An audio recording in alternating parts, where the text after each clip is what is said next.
ไปดีพี่น้องบุตรพอกันแตะโดนมาพอกันคือเก่านี่นะพามาเบิ่งงัว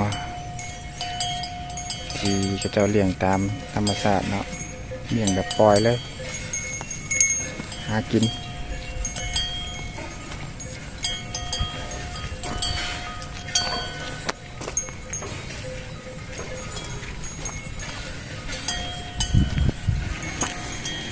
ช่วงนี้ยามฝนก็